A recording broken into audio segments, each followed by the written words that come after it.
Un millionnaire a forcé son fils à épouser une humble fermière pour le punir. Cependant, il a été paralysé par ce que son fils a fait ensuite. Dans le luxueux manoir des Dupont, le patriarche de la famille, Robert Dupont, regardait avec inquiétude par la fenêtre de son bureau. Son fils Julien venait d'arriver d'une autre de ses fêtes effrénées, titubant et riant bruyamment en descendant de sa voiture de sport dernier cri. Robert soupira profondément, sachant que le moment était venu de prendre des mesures drastiques. Julien Dupont, 28 ans, était l'héritier d'un empire commercial évalué à des millions d'euros. Beau, charismatique et doté d'un charme naturel, il avait grandi entouré de luxe et de privilèges. Cependant, sa vie était devenue une succession sans fin de fêtes, de scandales et de gaspillages qui menaçaient non seulement son avenir, mais aussi celui de l'entreprise familiale. Pendant ce temps, à des kilomètres de là, dans une modeste ferme en Bourgogne, Marie Lefebvre se levait avec les premiers rayons du soleil. À 25 ans, elle portait sur ses épaules la responsabilité de maintenir à flot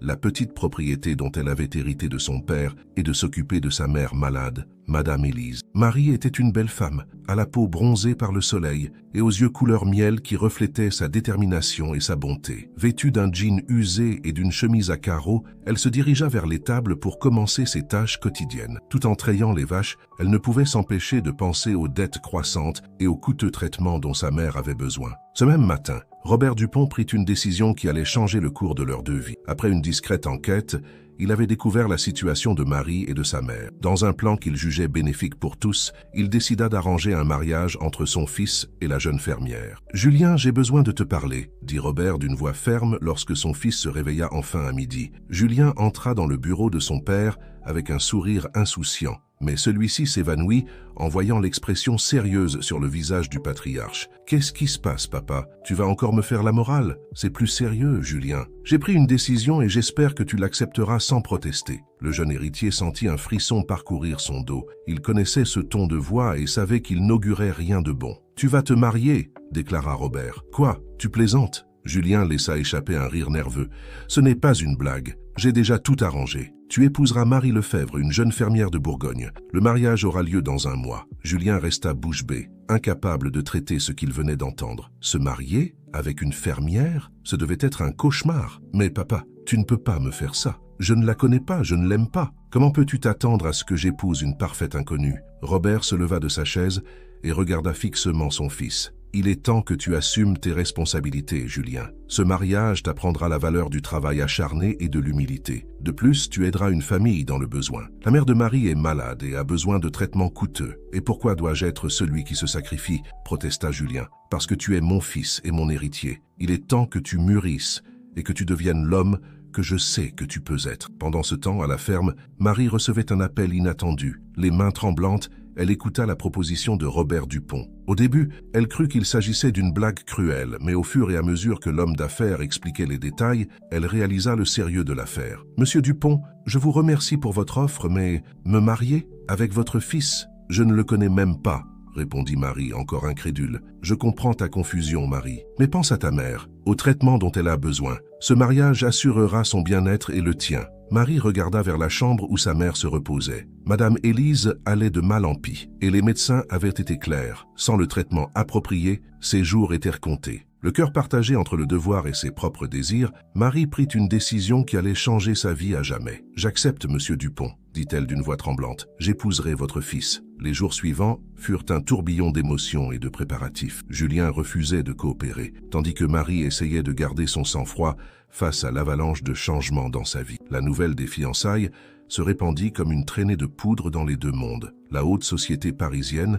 et la petite communauté rurale où vivait Marie. Le jour du mariage arriva plus vite que tous deux ne l'auraient souhaité. Lors d'une cérémonie intime dans le manoir des Dupont, Julien et Marie s'unirent par les liens du mariage. Lui, vêtu d'un élégant costume noir, affichait une expression d'ennui à peine dissimulée. Elle, dans une simple robe blanche, essayait de contenir les larmes qui menacèrent de s'échapper de ses yeux. Tandis que le maire les déclarait mari et femme, les invités murmuraient. Les amis de Julien n'arrivaient pas à croire que l'éternel playboy s'était marié, et encore moins avec une simple fermière. De leur côté, les quelques membres de la famille de Marie qui avaient été invités se sentaient mal à l'aise au milieu de tant de luxe. Cette nuit-là, dans la chambre qu'ils partageraient en tant que jeunes mariés, l'ambiance était tendue et gênante. Julien et Marie se regardaient comme deux étrangers, conscients que leur vie avait irrémédiablement changé. Écoute, dit Julien brisant le silence inconfortable, je sais qu'aucun de nous ne voulait ça, mais puisque nous sommes là, je propose que nous fassions un marché. Marie le regarda avec expectative. Aux yeux du monde,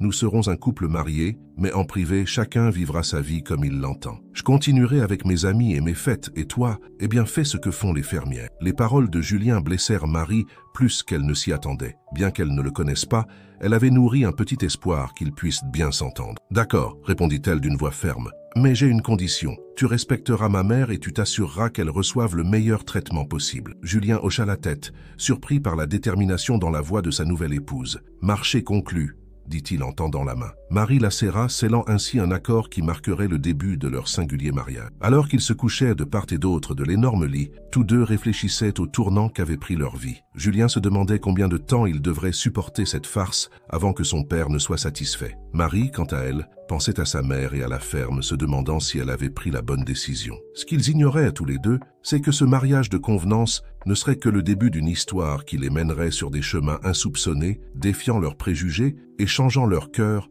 d'une manière qu'ils n'auraient jamais imaginée. Les premiers mois du mariage entre Julien et Marie furent une montagne russe d'émotions et de défis. Le couple emménagea dans un luxueux appartement au cœur de Paris, gracieusement offert par Robert Dupont. Pour Marie, habituée à la vie simple de la ferme, le changement était écrasant. Chaque matin, Marie se réveillait à l'aube par habitude, pour se retrouver seule dans l'immense lit king size. Julien rentrait rarement avant l'aube, et quand il le faisait, il empestait l'alcool et le parfum coûteux. Malgré leur accord, Marie ne pouvait s'empêcher de ressentir une pointe de déception chaque fois que cela se produisait. Un matin, alors que Marie préparait le petit déjeuner dans la cuisine ultramoderne qu'elle savait à peine utiliser, Julien entra en titubant, la chemise déboutonnée et les cheveux en désordre. « Bonjour, mon cher mari », dit Marie d'un ton à la fois sarcastique et résigné. Julien grogna en guise de réponse et se laissa tomber sur une chaise de l'îlot de cuisine. « Que fais-tu debout sitôt » demanda-t-il en se frottant les yeux. « Certains d'entre nous ont des responsabilités, Julien, » répondit-elle en plaçant une assiette d'œufs brouillés et de toast devant lui. « Mange quelque chose, ça t'aidera pour ta gueule de bois. » Julien regarda l'assiette avec surprise. Il était habitué à se réveiller seul, avec rien d'autre qu'un café froid qui l'attendait. Ce geste, bien que simple, le déconcerta. « Merci » murmura-t-il, avant de commencer à manger avec avidité. Marie l'observa en silence, remarquant pour la première fois à quel point il semblait vulnérable sans sa façade de playboy insouciant. Pendant un instant, elle se demanda ce qui se cachait derrière ce masque d'indifférence. Les jours passaient et la routine s'installait. Marie partageait son temps entre les visites à sa mère à l'hôpital, où elle recevait le meilleur traitement grâce à l'accord matrimonial, et ses efforts pour s'adapter à sa nouvelle vie en ville. Julien, de son côté, continuait sa vie de fête et d'excès, comme si le mariage n'avait rien changé. Cependant, les fissures dans leur accord commencèrent à apparaître lorsque les amis de Julien se mirent à fréquenter l'appartement. Un soir, Marie rentra de sa visite à sa mère pour trouver l'endroit rempli de gens élégants et bruyants. « Ah, regardez qui est là !» s'exclama Antoine, le meilleur ami de Julien, avec un sourire moqueur. La princesse paysanne. Les rires éclatèrent dans le groupe, et Marie sentit ses joues s'enflammer de honte et de colère. Julien, qui se tenait au centre du groupe avec un verre à la main, sembla mal à l'aise pendant un moment, mais ne dit rien. Marie releva le menton, déterminée à ne pas se laisser intimider. « Bonsoir à tous. Je suis désolée d'interrompre, mais certains d'entre nous doivent se lever tôt pour travailler. » Elle se dirigea vers sa chambre d'un pas ferme, ignorant les sifflements et les commentaires dans son dos. Une fois à l'intérieur, elle se permit de libérer les larmes qu'elle avait retenues. Dans quoi s'était-elle embarquée? Le lendemain, la tension entre Julien et Marie était palpable. Pendant le petit déjeuner, elle finit par exploser. « Tu n'aurais pas pu me défendre hier soir? Ou au moins leur demander de partir ?» Julien la regarda avec surprise. « Je pensais que ça ne t'importait pas ce que je faisais. C'était notre accord, tu te souviens. Une chose est que tu vives ta vie, et une autre très différente est que tu permettes à tes amis de me manquer de respect dans ma propre maison, » répondit Marie, les yeux brillants d'indignation. Julien resta silencieux, ne sachant pas comment répondre. Pour la première fois, il vit Marie non pas comme l'obligation que son père lui avait imposée, mais comme une femme forte et digne. « Je suis désolé, » murmura-t-il finalement. « Tu as raison, je n'aurais pas dû permettre ça. » Marie hocha la tête, acceptant les excuses, mais toujours blessée. « Si nous voulons que ça fonctionne, nous devons établir certaines limites, Julien. » Cette conversation marqua un tournant dans leur relation. Bien qu'encore distants, ils commencèrent à se témoigner un respect mutuel qui n'existait pas auparavant. Pendant ce temps, à la ferme, les choses n'allaient pas bien. Malgré les efforts de Marie pour la maintenir à flot, la propriété tombait en désuétude. Un après-midi, elle reçut un appel désespéré de Pierre, le contremaître. « Mademoiselle Marie, les pluies ont endommagé une grande partie de la récolte. Si nous ne faisons rien rapidement, nous allons tout perdre. » Marie eut l'impression de recevoir un coup de poing dans l'estomac. La ferme était plus qu'une propriété. C'était son héritage, sa maison. Elle ne pouvait pas la laisser se perdre. Ce soir-là, quand Julien rentra à la maison, il fut surpris de trouver Marie en pleurs sur le canapé. « Que se passe-t-il » demanda-t-il, se sentant étrangement préoccupé. Entre deux sanglots, Marie lui raconta la situation à la ferme. Julien l'écouta en silence, ressentant un mélange d'émotions qu'il ne pouvait expliquer. « J'irai avec toi » dit-il soudainement, les surprenant tous les deux par ses paroles. Marie le regarda incrédule. « Quoi ? J'irai avec toi à la ferme. Peut-être que je pourrais aider d'une manière ou d'une autre. » Le voyage jusqu'à la ferme fut inconfortable au début. Julien se sentait déplacé dans le vieux 4x4 de Marie, entouré de champs et de chemins de terre. Mais au fur et à mesure qu'ils approchaient, il ne put s'empêcher de s'émerveiller devant la beauté naturelle du lieu. À leur arrivée, ils furent accueillis par Pierre et les autres travailleurs qui regardèrent Julien avec un mélange de curiosité et de méfiance. Marie se mit immédiatement au travail, organisant des équipes et planifiant des stratégies pour sauver ce qu'il pouvait de la récolte. Julien, se sentant inutile, proposa son aide. Au début, tout le monde rit en voyant le playboy de la ville essayer de manipuler des outils agricoles. Mais à la surprise de tous et surtout de lui-même, Julien se consacra au travail avec une détermination qu'il ne se connaissait pas. Pendant des jours, ils travaillèrent sans relâche sous le soleil ardent. Julien découvrit des muscles dont il ignorait l'existence. Et chaque soir, il s'effondrait épuisé dans le vieux lit de la maison principale. Mais chaque matin, il se levait avec une nouvelle énergie, impatient de continuer. Un après-midi, alors qu'il se reposait à l'ombre d'un arbre, Marie regarda Julien sous un nouveau jour. Sa peau, autrefois pâle, était maintenant bronzée par le soleil. Ses mains, autrefois douces, étaient maintenant calleuses à cause du travail. Mais ce qui la surprit le plus fut le sourire sincère sur son visage, quelque chose qu'elle n'avait jamais vu auparavant. « Pourquoi fais-tu ça » demanda doucement Marie. « Tu n'es pas obligé d'être ici, à aider. » Julien resta silencieux un moment, réfléchissant. « Je ne sais pas. » admit-il finalement. « Mais pour la première fois de ma vie, j'ai l'impression de faire quelque chose qui compte vraiment. » Ces paroles flottèrent entre eux, chargées d'un sens qu'aucun des deux n'osait explorer complètement. Alors que le soleil se couchait à l'horizon, teintant le ciel d'orange et de rose, tous deux sentirent que quelque chose avait changé irrévocablement entre eux. Ce qu'ils ignoraient, c'est que ce voyage à la ferme ne serait que le début d'une transformation beaucoup plus profonde, une transformation qui défierait tout ce qu'ils croyaient savoir sur eux-mêmes, et l'un sur l'autre. Le retour à Paris après l'intense expérience à la ferme marqua un tournant dans la vie de Julien et Marie. Tous deux revinrent changés, avec une nouvelle perspective sur leur mariage et sur eux-mêmes. Julien, à la surprise de tous, commença à montrer un intérêt sincère pour les affaires familiales. Robert Dupont n'en croyait pas ses yeux lorsque son fils se présenta un matin à son bureau, vêtu d'un costume et d'une cravate, demandant à s'impliquer davantage dans l'entreprise. « Papa, je veux apprendre », dit Julien avec une détermination que Robert n'avait jamais vue chez lui. « Je veux comprendre comment tout fonctionne, en commençant par le bas. » Robert,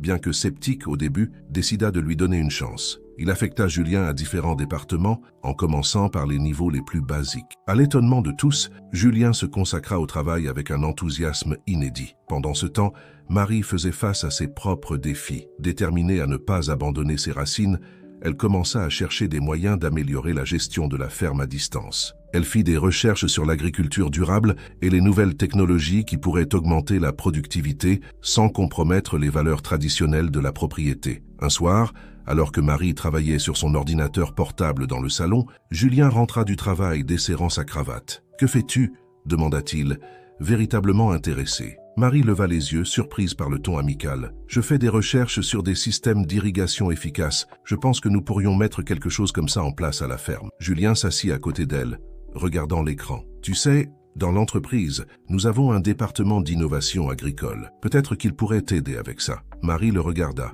un mélange de surprise et de gratitude dans les yeux. Ce serait incroyable. « Merci, Julien. » Pour la première fois depuis qu'ils s'étaient rencontrés, ils partagèrent un sourire sincère. Les jours suivants virent Julien et Marie travailler ensemble sur le projet de la ferme. Ce qui avait commencé comme une collaboration professionnelle se transforma bientôt en quelque chose de plus. Ils passaient des heures à discuter d'idées, à rire d'anecdotes de travail et à partager leurs rêves et leurs peurs. Cependant, tout n'était pas rose. Les anciens amis de Julien ne voyaient pas d'un bon œil sa transformation. Un soir, Antoine et le reste de la bande débarquèrent à l'appartement, déterminés à sauver leur ami de ce qu'ils considéraient comme une vie ennuyeuse. « Allez, Julien !»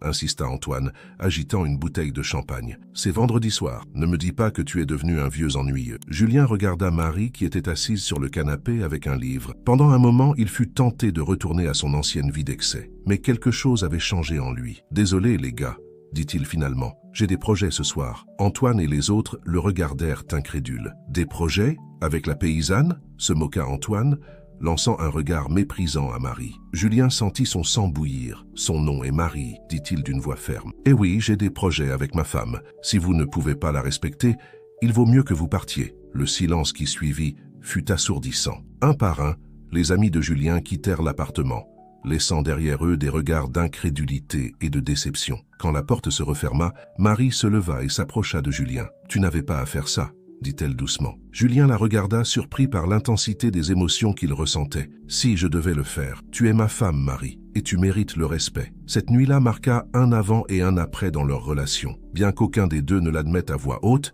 quelque chose fleurissait entre eux, quelque chose qui allait au-delà de l'accord initial. Alors que leur vie personnelle évoluait, leur carrière décollait également. Julien devenait un élément clé de l'entreprise Dupont, apportant des idées fraîches et une nouvelle perspective. Marie, de son côté, avait réussi à mettre en place des changements significatifs à la ferme, augmentant la production et améliorant les conditions des travailleurs. Un jour, Robert Dupont convoqua Julien dans son bureau. « Fils, je suis impressionné, » dit-il, avec une lueur de fierté dans les yeux. « Tu as fait preuve d'un dévouement et d'un talent que je ne te connaissais pas. » Julien sourit, ressentant une chaleur dans la poitrine qu'il n'avait pas expérimentée depuis des années. « Merci, papa. Je crois que j'ai enfin trouvé ma place. » Robert hocha la tête pensif. « Je pense qu'il est temps que tu assumes plus de responsabilités. Je veux que tu diriges le nouveau projet d'expansion dans le sud-ouest. » Julien resta sans voix. C'était une énorme opportunité.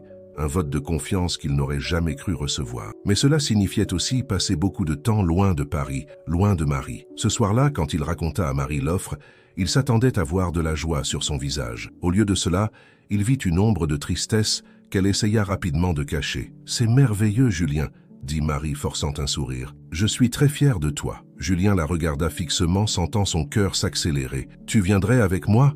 demanda-t-il soudainement. Marie le regarda surprise. « Quoi ? Viens avec moi dans le sud-ouest » répéta Julien, prenant ses mains. « Nous pouvons faire ça ensemble. Ton expérience à la ferme serait inestimable pour le projet. » Marie sentit son cœur faire un bond. Julien lui demandait-il vraiment de partir ensemble, comme une vraie équipe ? Je ne sais pas quoi dire, murmura-t-elle. Julien se rapprocha, ses yeux fixés sur les siens. « Dis oui, s'il te plaît. » À ce moment-là, leurs mains entrelacées et leurs cœurs battant à l'unisson, ils réalisèrent tous deux que ce qui avait commencé comme un mariage de convenance était devenu quelque chose de beaucoup plus profond et réel. Mais juste au moment où tout semblait s'emboîter parfaitement, le destin avait préparé une surprise qui mettrait à l'épreuve leur amour nouvellement découvert et changerait le cours de leur vie pour toujours. Le déménagement dans le sud-ouest marqua le début d'une nouvelle étape dans la vie de Julien et Marie. Ensemble, ils s'embarquèrent dans l'aventure de diriger le projet d'expansion de l'entreprise Dupont, faisant face à de nouveaux défis et découvrant des facettes inconnues de leur relation. Ils s'installèrent dans une maison modeste en périphérie de Bordeaux, loin du luxe auquel Julien était habitué,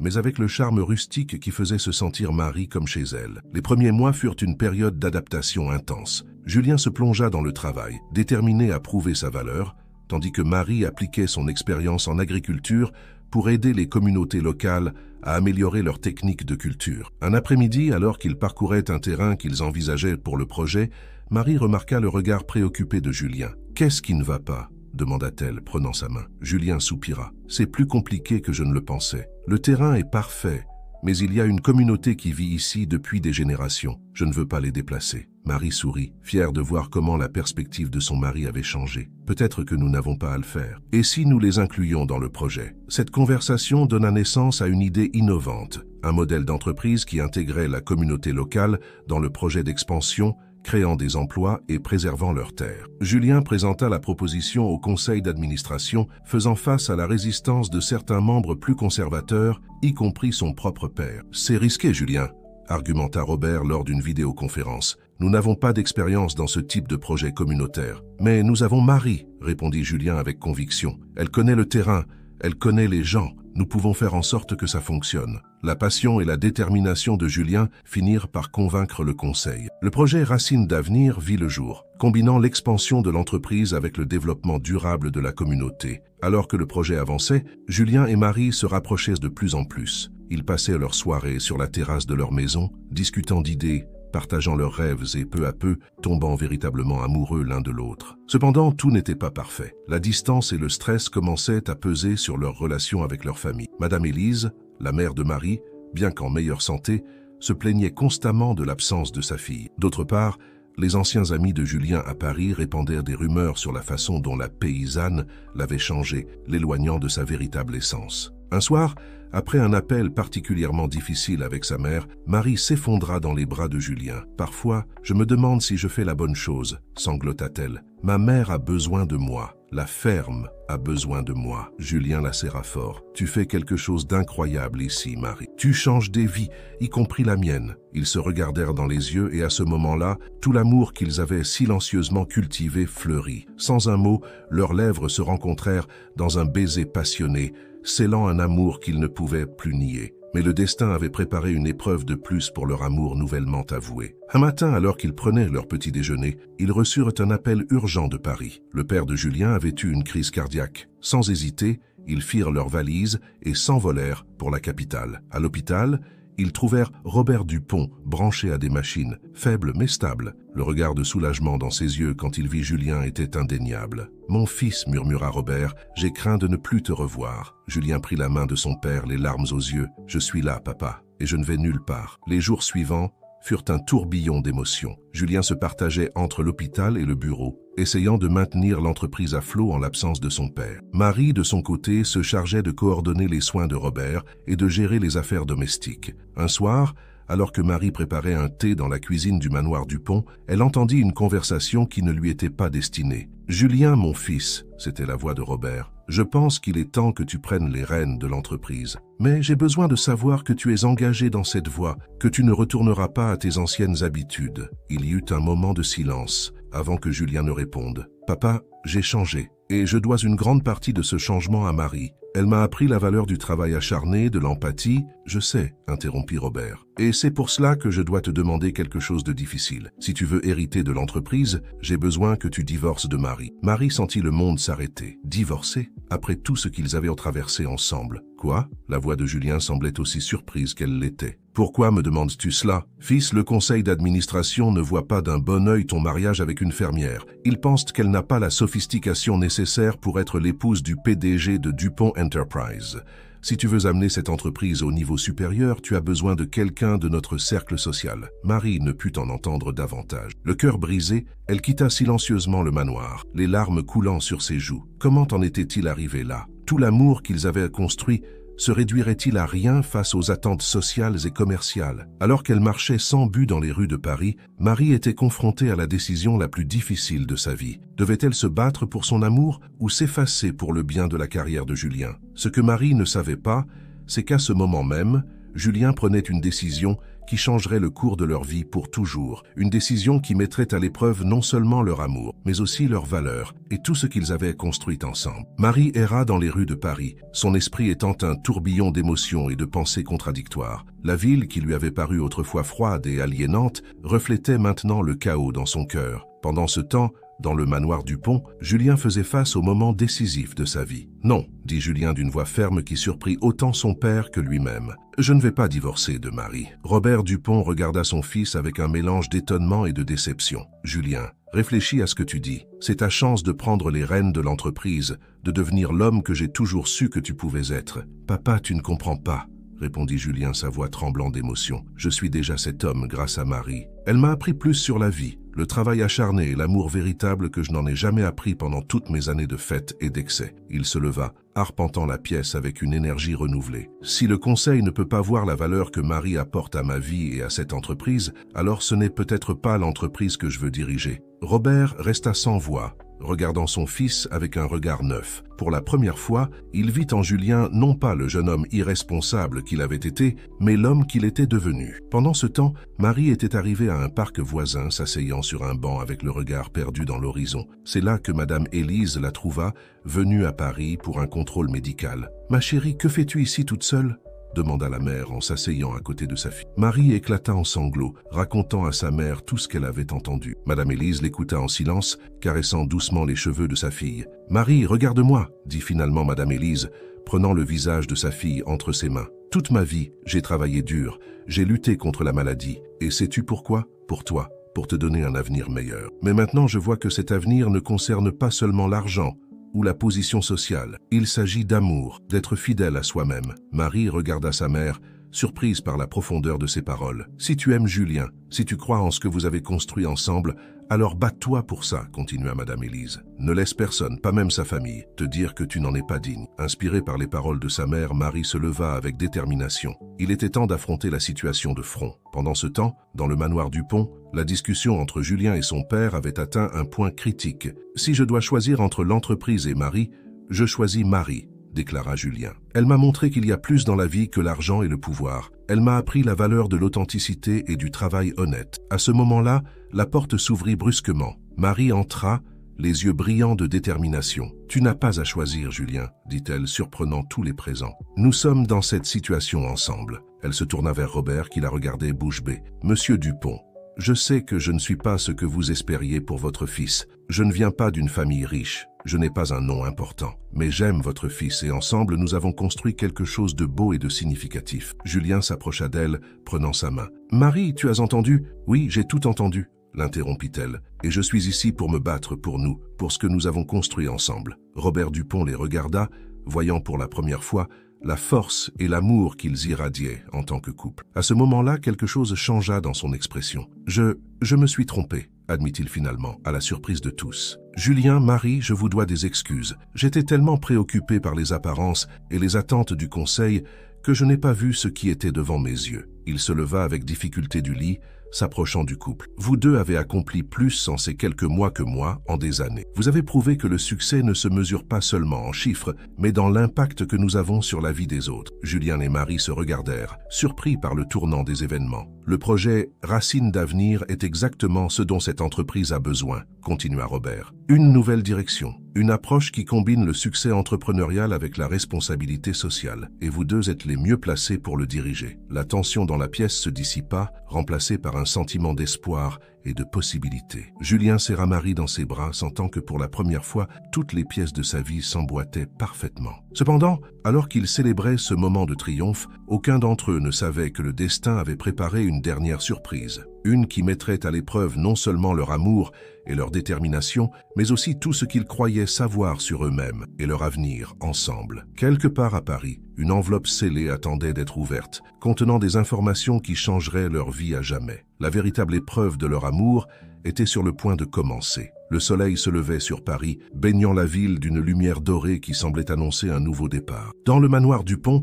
Julien et Marie se réveillaient avec un sentiment de paix qu'ils n'avaient pas ressenti depuis longtemps. L'acceptation de Robert et la promesse d'un avenir ensemble, à la tête de l'entreprise, semblaient avoir dissipé tous les nuages qui assombrissaient leur relation. Cependant, le destin avait d'autres plans. Ce matin-là, alors qu'ils prenaient leur petit déjeuner sur la terrasse, le majordome s'approcha avec une enveloppe sur un plateau d'argent. « Madame Marie, ceci est arrivé pour vous, » dit-il, en lui remettant l'enveloppe. Marie la prit avec curiosité. Elle n'attendait pas de courrier à Paris. En l'ouvrant, son visage pâlit. « Que se passe-t-il, mon amour ?» demanda Julien, inquiet. D'une main tremblante, Marie lui passa le document. C'était une notification d'un cabinet d'avocats, l'informant qu'un oncle éloigné, qu'elle connaissait à peine, était décédé, lui laissant un héritage substantiel. « Ce n'est pas possible, » murmura Marie, incrédule. Julien lut le document, ses yeux s'écarquillant de plus en plus. L'héritage ne comprenait pas seulement une somme d'argent considérable, mais aussi des actions dans plusieurs entreprises importantes et des propriétés dans différentes régions du pays. « Marie, c'est incroyable, » dit Julien, incapable de cacher son étonnement. « Tu es riche. » La nouvelle se répandit rapidement. En quelques jours, les médias étaient obsédés par l'histoire de la Cendrillon française, l'humble fermière devenue millionnaire du jour au lendemain. La vie de Marie prit un virage à 180 degrés. Soudain, elle se retrouva entourée de conseillers financiers, d'avocats et de journalistes. Les mêmes personnes qui l'avaient autrefois méprisé pour ses origines modestes recherchèrent maintenant son amitié et ses faveurs. Julien observait tout cela avec un mélange de fierté et d'inquiétude. D'un côté, il était heureux de voir Marie recevoir la reconnaissance qu'elle méritait. De l'autre, il craignait que cette richesse soudaine ne la change, ne l'éloigne des valeurs qui les avaient unies. Un soir, alors que Marie examinait des documents dans son nouveau bureau, Julien entra avec 2 tasses de café. « Comment te sens-tu avec tout ça ?» demanda-t-il en s'asseyant en face d'elle. Marie soupira, mettant les papiers de côté. « Honnêtement, je suis submergée. Tout a changé si vite. Tu as des regrets ?» demanda Julien avec une pointe de crainte dans sa voix. Marie le regarda, surprise. « Des regrets? À propos de quoi? De nous ?» répondit Julien, baissant les yeux. « Maintenant que tu as tout ça, peut-être que tu n'as plus besoin de moi. » Marie se leva de sa chaise et s'agenouilla devant Julien, prenant ses mains. « Julien, regarde-moi. Tu es la meilleure chose qui me soit arrivée dans la vie. Cet argent, ces propriétés, ne signifient rien comparé à ce que nous avons construit ensemble. » Ils se regardèrent dans les yeux, et à ce moment-là, ils surent tous les deux que leur amour était plus fort que n'importe quel changement de fortune. Cependant, les défis n'étaient pas terminés. La nouvelle position de Marie dans la société attira l'attention de personnes aux intentions moins qu'honorables. Parmi elles, Antoine, l'ancien ami de Julien, qui vit en Marie une opportunité de regagner son influence. Un après-midi, alors que Marie sortait d'une réunion d'affaires, Antoine l'aborda. « Marie, ma chère, que dirais-tu d'aller prendre un verre? Nous pourrions discuter de quelques opportunités d'investissement, » dit-il avec un sourire qui n'atteignait pas ses yeux. Marie, se souvenant de la façon dont Antoine l'avait traité par le passé, était sur le point de le rejeter. Mais elle pensa alors à Julien, à la façon dont il avait changé, et décida de donner une chance à Antoine. « D'accord, Antoine, mais juste un café rapide. » Ce que Marie ne savait pas, c'est qu'Antoine avait tout soigneusement planifié. Il les emmena dans un café fréquenté où ils tombèrent par hasard sur un groupe de paparazzi. Avant que Marie ne puisse réagir, Antoine l'enlaça, posant pour les caméras comme s'ils étaient un couple. Les photos se viralisèrent en quelques heures. Julien les vit sur son téléphone alors qu'il était au bureau, sentant son monde s'écrouler. Quand Marie rentra à la maison ce soir-là, elle trouva Julien qui l'attendait dans le salon, avec une expression qu'elle n'avait jamais vue sur son visage auparavant. « Comment as-tu pu ?» demanda Julien, sa voix brisée par la douleur. « Après tout ce que nous avons traversé, Julien, ce n'est pas ce que tu crois, » essaya d'expliquer Marie, désespérée. « Antoine m'a tendu un piège. Mais Julien ne voulait pas écouter. Des années d'insécurité et la peur de ne pas être assez bien pour Marie ressurgirent avec force. « Peut-être que mon père avait raison, » dit Julien en se dirigeant vers la porte. « Peut-être que nous n'aurions jamais dû nous marier. » Marie le regarda partir, sentant son cœur se briser en 1000 morceaux. Comment en était-il arrivé là? Comment avait-il pu laisser les circonstances extérieures menacer ce qu'ils avaient construit avec tant d'efforts? Alors que la porte se refermait derrière Julien, Marie réalisa qu'ils étaient à un carrefour. Ce qui se passerait ensuite définirait non seulement leur avenir en tant que couple, mais aussi qui ils étaient en tant qu'individus. La véritable épreuve de leur amour allait commencer, et le dénouement dépendrait de leur capacité à se souvenir de ce qui comptait vraiment, au-delà de l'argent, du statut social ou des apparences. Dans ce moment de désespoir, Marie prit une décision qui allait changer le cours de leur vie pour toujours. Marie resta immobile pendant quelques instants, regardant la porte par laquelle Julien était sorti. Soudain, une détermination féroce s'empara d'elle. Elle n'allait pas permettre qu'un malentendu et les manipulations d'autrui détruisent ce qu'ils avaient mis tant de temps à construire. Sans réfléchir davantage, elle se précipita à la poursuite de Julien. Elle le trouva dans le jardin du manoir, sur le point de monter dans sa voiture. « Julien, attends !» cria Marie, sa voix chargée d'émotion. « S'il te plaît, écoute-moi. » Julien s'arrêta, mais ne se retourna pas pour la regarder. Marie s'approcha lentement, le cœur battant la chamade. « Julien, regarde-moi !» demanda-t-elle doucement. « Ce que tu as vu, ce n'est pas ce que tu crois. Antoine m'a tendu un piège. Je ne te trahirai jamais. Jamais. » Finalement, Julien se tourna vers elle. Ses yeux étaient remplis de douleur et de confusion. « Pourquoi devrais-je te croire ?» demanda-t-il, sa voix à peine plus qu'un murmure. « Tout a tellement changé. Tu as changé. » Marie sentit son cœur se briser en entendant ces mots. Elle prit les mains de Julien dans les siennes et le regarda droit dans les yeux. « Julien, c'est vrai que les circonstances ont changé, mais mes sentiments pour toi restent les mêmes. En fait, ils sont plus forts que jamais. Tu te souviens quand on s'est rencontrés? J'étais une simple fermière et tu étais un playboy millionnaire. Nous nous sommes mariés par convenance, mais nous avons trouvé quelque chose de beaucoup plus précieux. L'amour véritable. » Les paroles de Marie semblèrent éveiller quelque chose en Julien. Son expression s'adoucit légèrement. « Mais maintenant, c'est toi la millionnaire, dit-il, avec une pointe d'amertume dans la voix. Tu n'as plus besoin de moi. Marie secoua la tête, des larmes se formant dans ses yeux. Tu te trompes, j'ai plus que jamais besoin de toi. Cet argent, cette nouvelle vie, ça ne signifie rien sans toi. Tu m'as appris qu'il y a des choses plus importantes que l'argent ou le statut social. Tu m'as appris à croire en moi-même, à lutter pour mes rêves. Julien la regarda, surpris par l'intensité de ses paroles. Tu le penses vraiment ? Demanda-t-il, une lueur d'espoir dans la voix. De tout mon cœur, répondit Marie. Julien, tu as changé ma vie. Tu m'as montré un monde dont je ne soupçonnais même pas l'existence. Et dans le processus, tu es devenu l'homme que j'ai toujours su que tu pouvais être. Je ne vais pas laisser un malentendu ou les manipulations des autres détruire ce que nous avons. À ce moment-là, quelque chose changea dans l'expression de Julien. Le doute et la douleur furent remplacés par une compréhension profonde et un amour renouvelé. « Marie, je suis désolé. » dit-il en l'attirant vers lui. « J'aurais dû te faire confiance, c'est juste que j'avais peur de te perdre. » Ils s'enlacèrent fermement, sentant tous les malentendus et les doutes se dissiper. « Tu ne me perdras pas, Julien, » murmura Marie. « Nous sommes dans cette situation ensemble, tu te souviens ?» Ils se regardèrent dans les yeux et, sans avoir besoin de mots, scellèrent leur amour par un baiser passionné. Mais leur histoire ne s'arrêtait pas là. Dans les jours qui suivirent, Marie et Julien travaillèrent ensemble pour démasquer les manipulations d'Antoine et nettoyer leur image publique. Ils utilisèrent leur influence et leurs ressources, non pas pour se venger, mais pour promouvoir des causes nobles et aider ceux qui en avaient besoin. Le projet Racines d'avenir devint un modèle d'entreprise durable et socialement responsable, inspirant d'autres entreprises à suivre leur exemple. La ferme de Marie se transforma en un centre de recherche et de développement agricole, améliorant la vie de centaines de familles dans la région. Un an après la crise qui avait failli les séparer, Julien et Marie renouvelèrent leurs vœux de mariage lors d'une cérémonie intime à la ferme. Cette fois, ce n'était pas un mariage de convenance, mais une célébration de l'amour véritable qu'ils avaient construit. Alors qu'ils échangeaient leurs alliances, Julien regarda Marie avec adoration. « Marie, quand nous nous sommes rencontrés, je pensais avoir tout ce que je pouvais désirer dans la vie. Mais tu m'as montré que j'avais tort. Tu m'as enseigné la valeur du travail acharné, de l'humilité et de l'amour inconditionnel. Je t'aime non pas pour ce que tu as, mais pour qui tu es. » Marie, les larmes aux yeux de bonheur, répondit. « Julien, tu m'as donné un monde dont je n'avais jamais rêvé. Mais plus important encore, tu m'as donné ton cœur. Peu importe à quel point notre vie change, mon amour pour toi sera toujours constant. Tu es mon compagnon, mon meilleur ami, mon véritable amour. » Alors que le soleil se couchait sur la ferme, baignant tout d'une lueur dorée, Julien et Marie scellèrent leur amour par un baiser. Les invités applaudirent, émus par l'histoire d'amour dont ils avaient été témoins. Parmi la foule, Robert Dupont observait avec fierté son fils et sa belle-fille. Il s'approcha d'eux avec un sourire. « Vous deux m'avez appris plus sur l'amour et le vrai succès que tout ce que j'ai appris au cours de ma vie, » dit-il en les embrassant. « Je suis fier de vous appeler ma famille. » Ce soir-là,